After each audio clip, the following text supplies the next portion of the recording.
Hi, my name's Spencer Hall, and today I'm going to be breaking down a music video that I just finished. Jazzy Guy, Funky Guy, new funny song by Flight of the Concords. So, I used mostly free software for this. The audio was recorded in Reaper, and we used trial versions and stuff. So I did all the animation, but my friend Ryan did the voice acting and the music. So started with a script that was done in Arc Studios, a free trial. I think you can do 2 or 3 scripts, and it does all the formatting and stuff for you. And it was the audio was recorded in Reaper with a free trial, although you can use Audacity or whatever. So I'm going to go through all the different elements of the video. Try and go from start to finish. So I did a storyboard. I drew it as quickly as possible, just to get a rough idea of how the things would flow. So that's the second page there. Yeah, not pictures to be particularly proud of, but no one else is going to see them. It's just for me, for reference, to get an idea of what the layout of the screen would be. Some of the stuff didn't make it into the final version, like this guy kissing his Oscar. And then I took that and I put it into a like an animatic.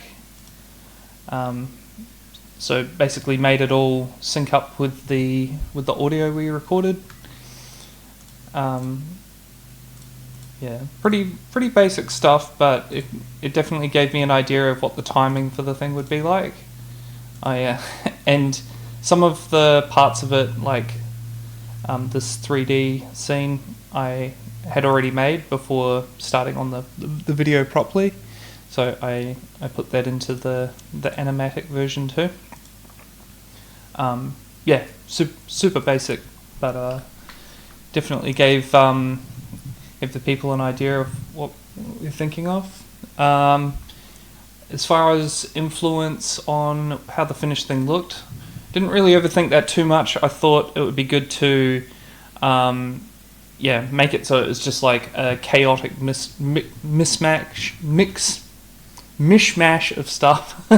And one of the few influences was these heat map backgrounds from the Tom Jones Art of Noise music video for the cover of the Prince song Kiss.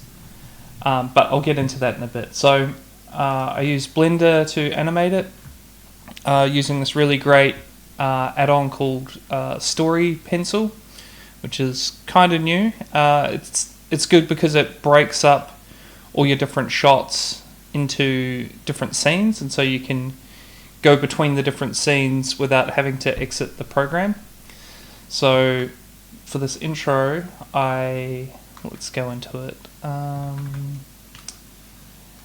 So for this intro, it's mostly grease pencil objects. I think it's all grease pencil objects for the intro. I baked the sound of the audio, which is just two voices talking. I baked them into a graph for affecting this bottom lip object. And so basically when the amplitude of the audio goes up, the lip and jaw go down. So we've got this. These different grease pencil objects, they all have modifiers attached to them to give them a line boil, we call it. So this one of Brett actually has 2. So the hair is a slightly different noise modifier than the than the rest of his head. Yeah, I've got him suddenly changing. I could have probably added these eyebrows as part of the same grease pencil object, but for some reason I didn't. This picture of Jermaine, if we look here, it actually says it's a trace. So what I've done is I actually had a picture that I'd drawn in Photoshop, and I brought it in, and I did like what would be a live trace in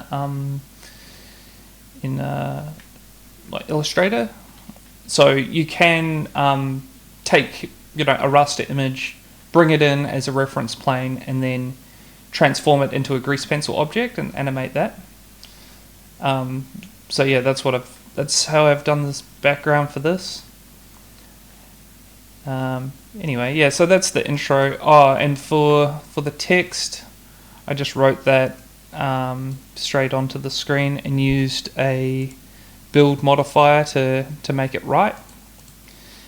And yeah, a noise modifier, and yeah, I had the build modifiers slightly different at slightly different speeds because some of the frames don't quite work with the timing if I just left them the same. Anyway, the other thing I found that was really good, that really elevated this from a super rough version that I first rendered out, because I try and do a render every day just to see the progress and to see what things need fixing.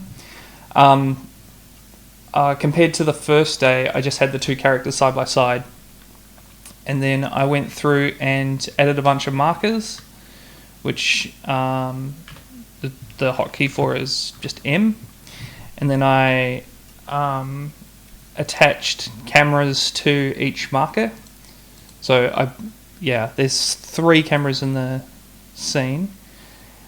So it switches between the cameras based on the marker.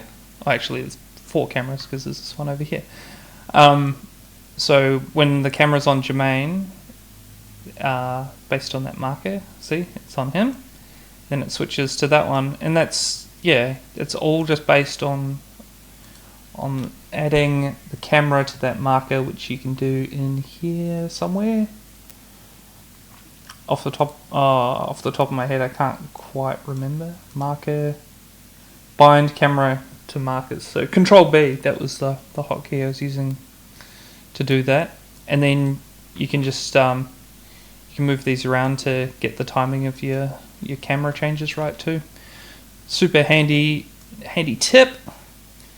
I've just got them side by side. The reason Brett disappears is because when the camera's on Jermaine, the corner of Brett was poking into the frame, and I didn't want to move them further apart. Anyway, so that's how I did the intro, and I did the outro with the same setup, and then just added this extra camera for the end credits.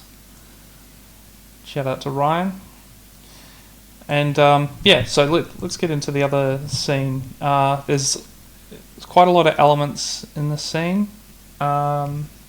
Lots of layers of stuff going on. Maybe I'll start at the back. So it was quite chaotic. I'll just get rid of that 3D cursor, it's a bit annoying. Okay, so yeah, it is quite chaotic, but I did a render of it early on, and it just looked very flat. The background was just one color, but I had it so the color was constantly changing. Had it so the color was constantly changing based on the keyboard, the sound of the chords. So I did that in here with a no tree setup, which is this one, and I animated just one of these, I think. Yeah, just that. So, and I put the interpolation to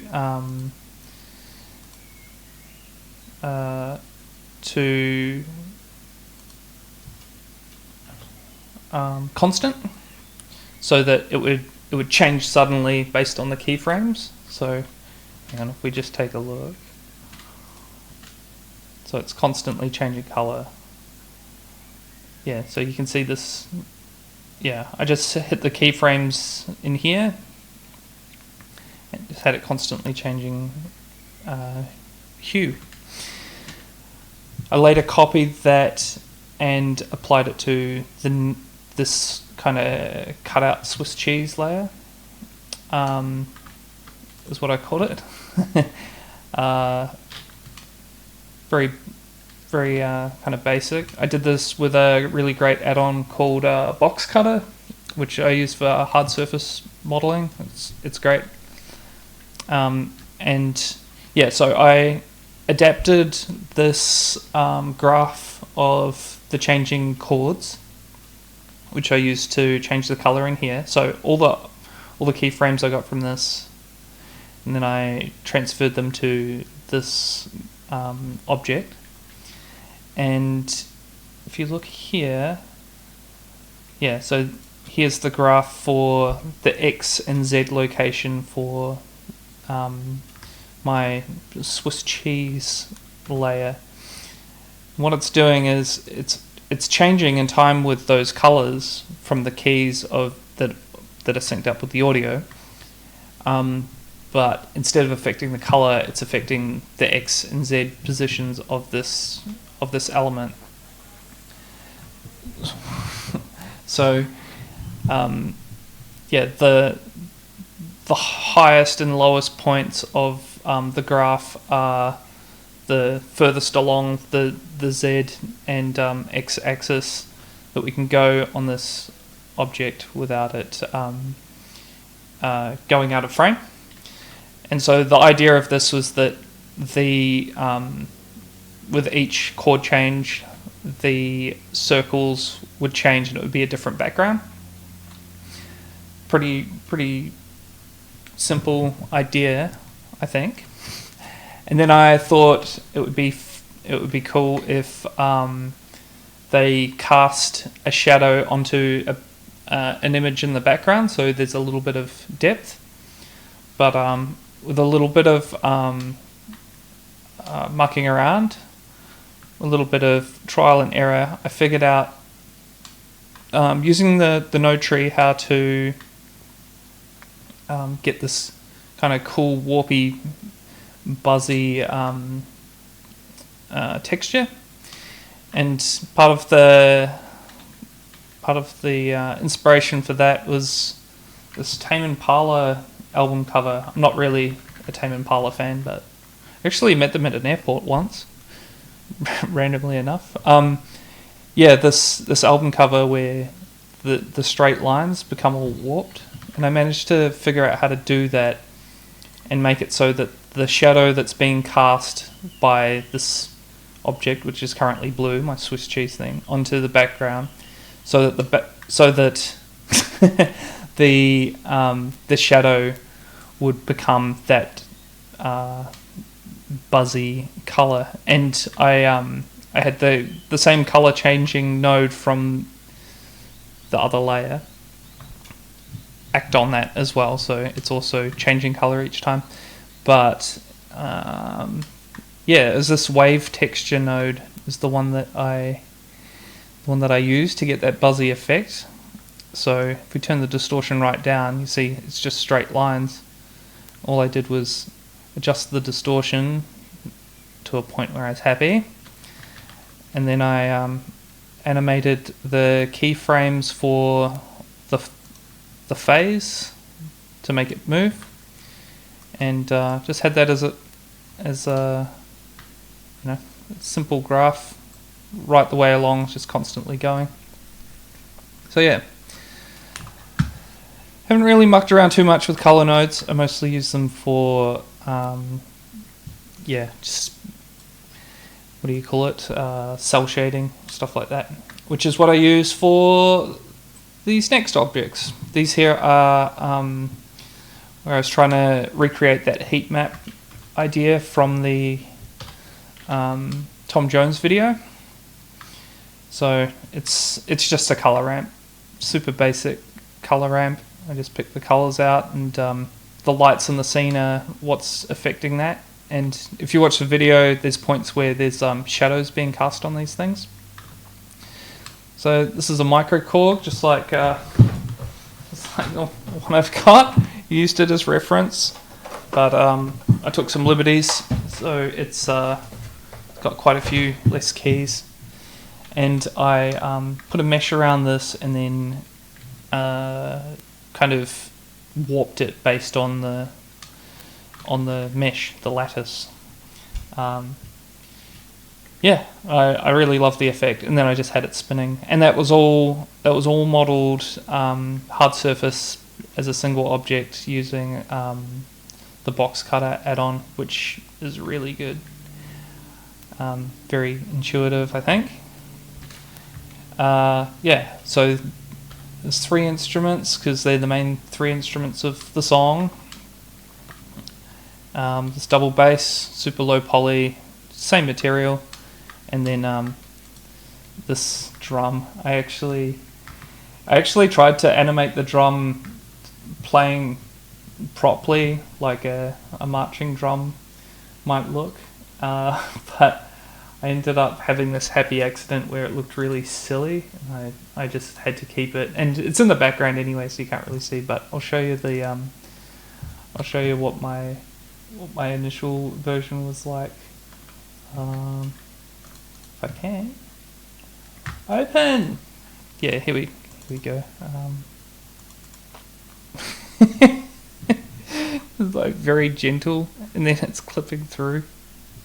Oh, anyway, yeah, that was the that's what the actual animation of it looks like, and then I also animated them flying in and out of the scene as the instruments start. Okay, what else? This mouth layer, this was the first thing I animated in here. It's all keyframes based on the audio, which is a little bit of a mish to figure out, but it's it's definitely something I'm going to use again. So it's an image sequence of mouths that I actually made risographed and screen printed for an exhibition, which I can show you. Yeah. So they're the basic phonemes for animation, and in the exhibition I also had the IPA, International Phonetic Alphabet, with demonstrations of what they are. But I figured I'd use that for my singing mouth. Yeah, so the keyframes that I set for that were in the shader node, and it was this offset. The offset here. So if you ever try and do this, you can import your image sequence and have it plugged into your principled BSDF like that. If you keep your settings like this, you have to adjust your frames and your offset, and then you hit keyframes based on your offset. So if we look at the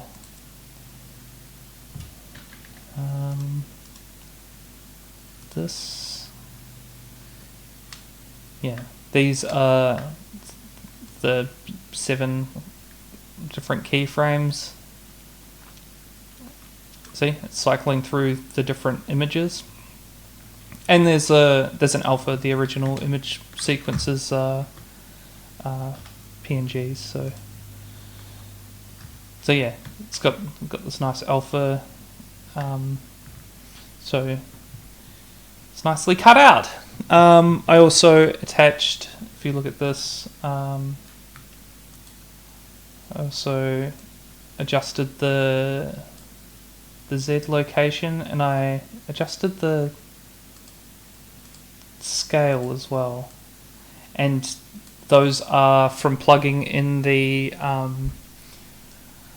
audio from the video and baking it as a F-curve to make a graph of the amplitude of the audio, and then applying that to the scale of the video, or of the lips.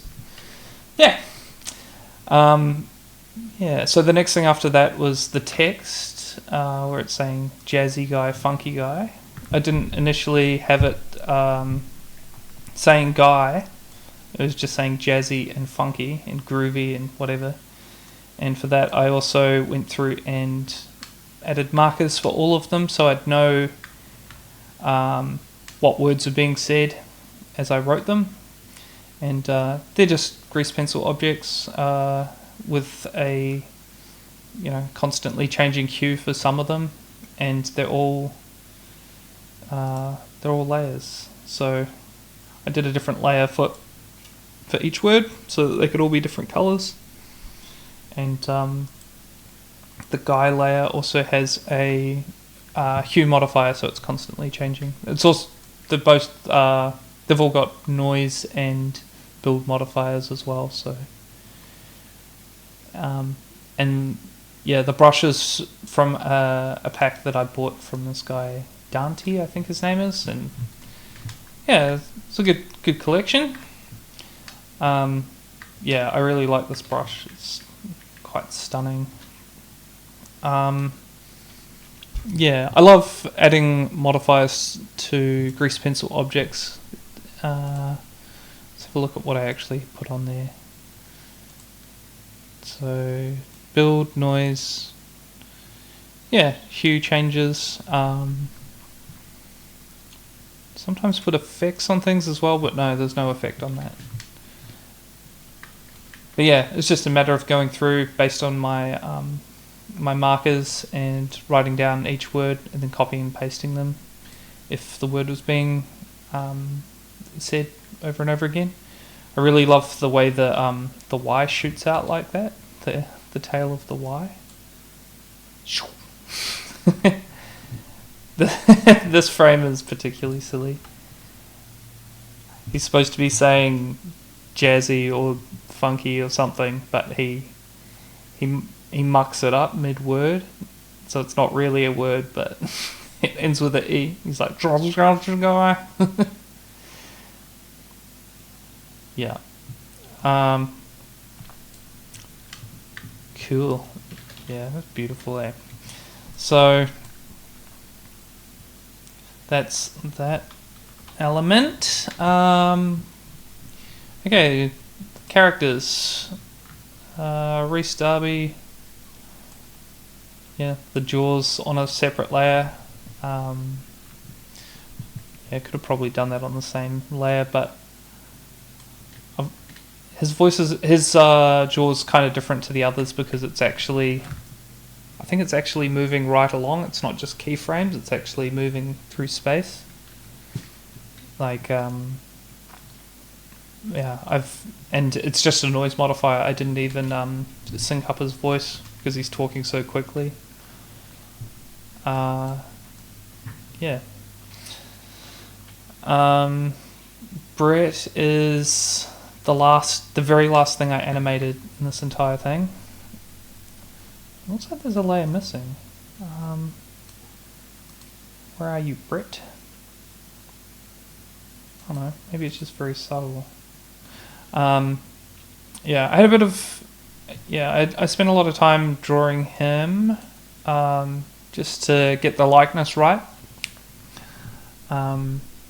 Yeah, so here's all the layers and the keyframes for them. Yeah, it's quite a lot, and you can change the type of keyframe, which for me is just about changing the color. So keyframe type, the hotkey is R, and then you can change the color. So for this layer, for example, the eyes, I've got it so when his eyes are closed, that keyframe is this kind of pinkish red diamond, and then when they open, it's this one here, which is orange. And then when he's looking to the left, it's these blue ones. So I could have a visual reference as I was going through and animating his blinking.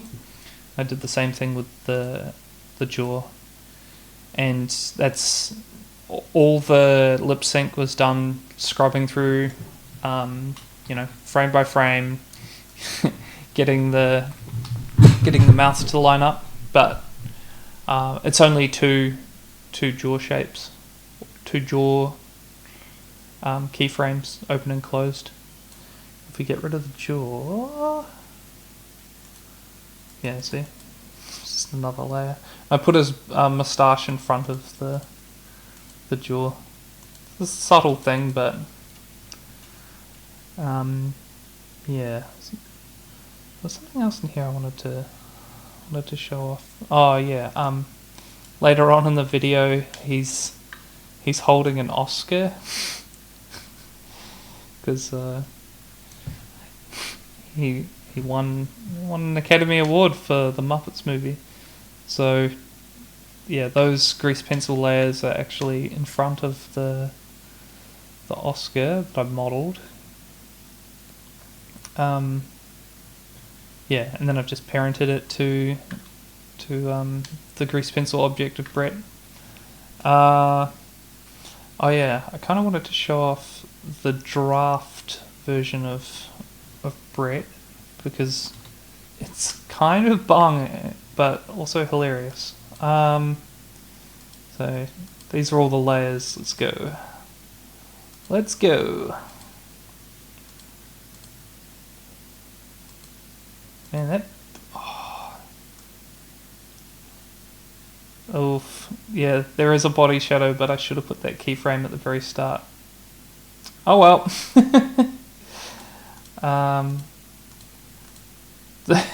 Yeah, there's the rough draft version, and then I did an even rougher draft. Yeah, grease pencil's good fun to draw in. There's a really good add-on. I think it was like $10 called Draw Transform, and it makes drawing in grease pencil so much easier, so much more fun. Because hang on, I'll give you an example. Supposing I wanted to use this moustache using S, like scale. You can scale without having to change out of draw mode. And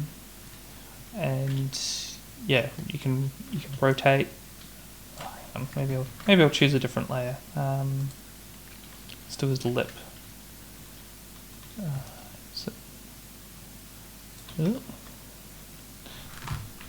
Never mind. Never mind. Yeah, you can adjust.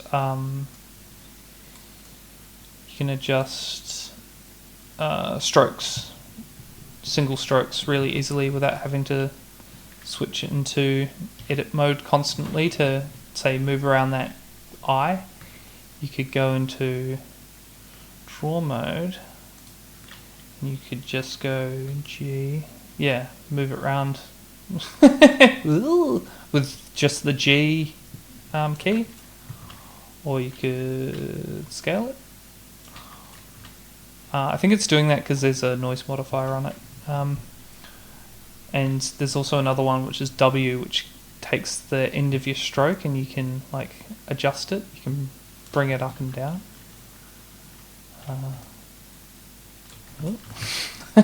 Anyway, yeah. So that's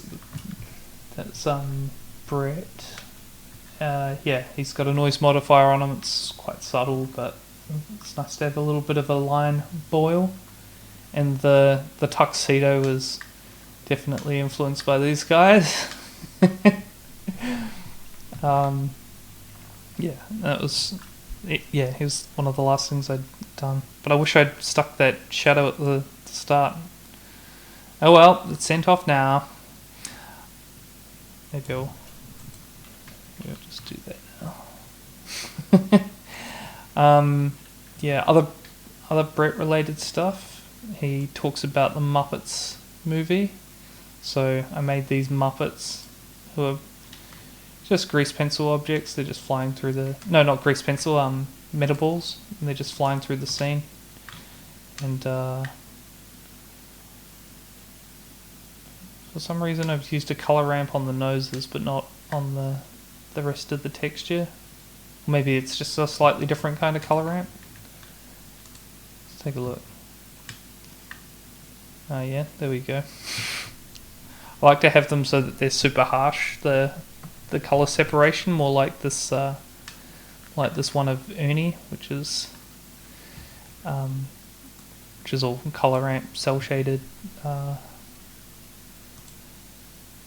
Yeah. This one here, I was trying to do his stripes, but I kind of liked the way it looked when the light plays on it.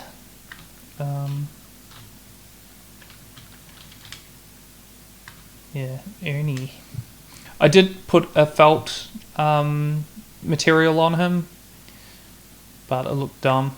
I was using this great add-on which is called Blender Kit, where you can find materials and things that people have made and put up for free. Even HDRIs. I actually used a HDRI on the Oscar, which is a gold. Then I also, I plugged in the HDRI directly to that through the snow tree setup, so that he would gleam based on reflections of a HDRI or projections, whatever, rather than the stuff that's going on in the scene. Yeah, it's called gold! Exclamation mark. Alright, damn, I've been going for half an hour. What else have we got to go through? Jermaine.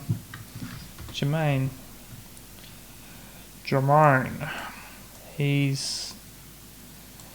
what can I say about him? He's got 3 different mouth shapes. I was just doing him with his mouth open and closed, or his jaw up and down. All frame by frame lip sync. But I thought it looked more effective because he sometimes finishes a sentence with a sound. Flight of the Concords. So I made a 3rd mouth shape for this. This goes to show you don't need to draw hundreds of mouths. You can just, have 2 or 3, or in the case of this one, like 7 or 8. And one of the rules I made was if things look stupid, if things made me say that is ridiculous, I try and leave it in. So I didn't actually have these dumb looking arms come into the shot, but maybe I should have. But the neck, I was like, oh, that is so ridiculous, I need to include that. And just adding the blinks throughout kind of brings characters more to life. The Wellywood. Actually, seeing as we're talking about these characters, Reese Darby, you only see this for like a couple of frames, but he's wearing Crocs and boxes with love hearts on them. So you saw the Wellywood logo before. I did put a texture on it to make these look like they, worn and faded and the paint was chipping off and stuff, but it looks better just as straight white,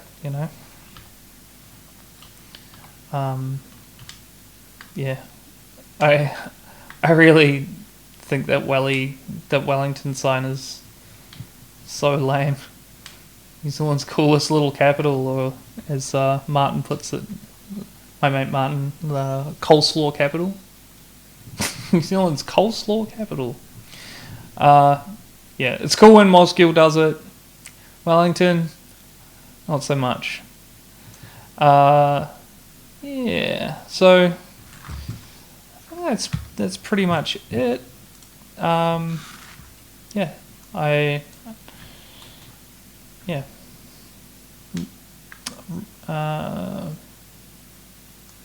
Pretty happy with how it came out. If you've got any questions or want to know more, like and subscribe, all that sort of stuff. And yeah, I'm going to make a Patreon, or I've made a Patreon by this point, I assume. So it's quite fun talking through all this stuff. I love seeing behind the scenes things, so always happy to do more. And yeah, future's looking a little uncertain. I am moving to the New Zealand's coleslaw capital, so need to find a job over there. Or have lots of people give me money to make more animated stuff. Cool. Thank you for watching. Yeah. So, as I said, yeah, it was all done with free stuff mostly. Couple of add-ons paid money for. Yeah. Cheers.